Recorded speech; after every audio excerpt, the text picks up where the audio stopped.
Good afternoon, folks. Today I want to share with you a slight slice of one of my glass collections.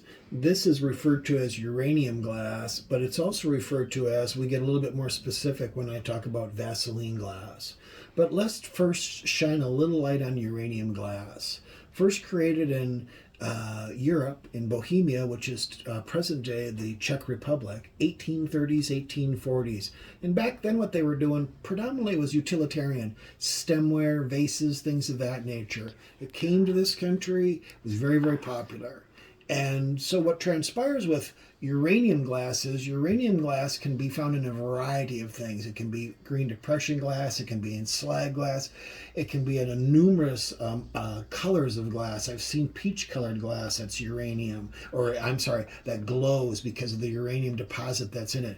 It's a very, very small amount of uranium. So sometimes we'll have people say, we need a Geiger counter on this, and you don't, because the amount of uranium is so small that it's not ever going to affect you or hurt you in any way. This is one of my favorite pieces. This is Vaseline glass, a little bit different than uranium because of the coloration. It's a lime green to yellow color, and this is an unusual piece and hard to find, and simply because of the cap.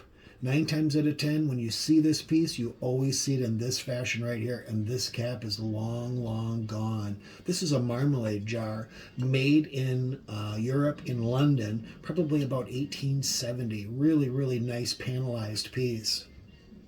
This is American for Vaseline, and beautifully done. Thick-walled, wonderfully done. If I had to venture guess, not terribly old. I would say probably late 40s, early 50s. This is an American piece as well in Vaseline. This is anchor hocking. It was done in the 1930s. And we know that this is anchor hocking because there's a little anchor steeped into the bottom of this one for an impression for the mold.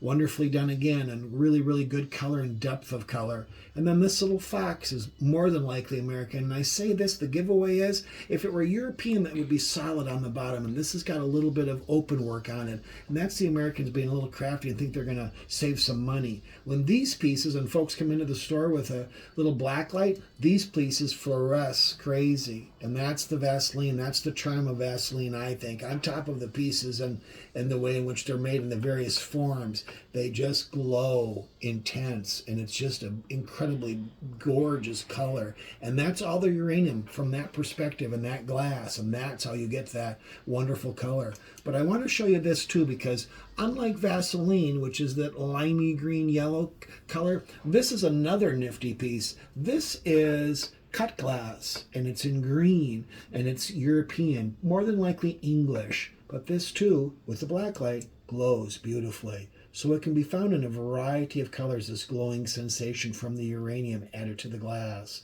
This is a beautiful example with a wonderful petal form foot, entirely hand cut, and most unusual to see two things: European cut glass and colored cut glass, most unusual. If I had to date this, I'm going to put it probably right around 1850, a gem of a piece.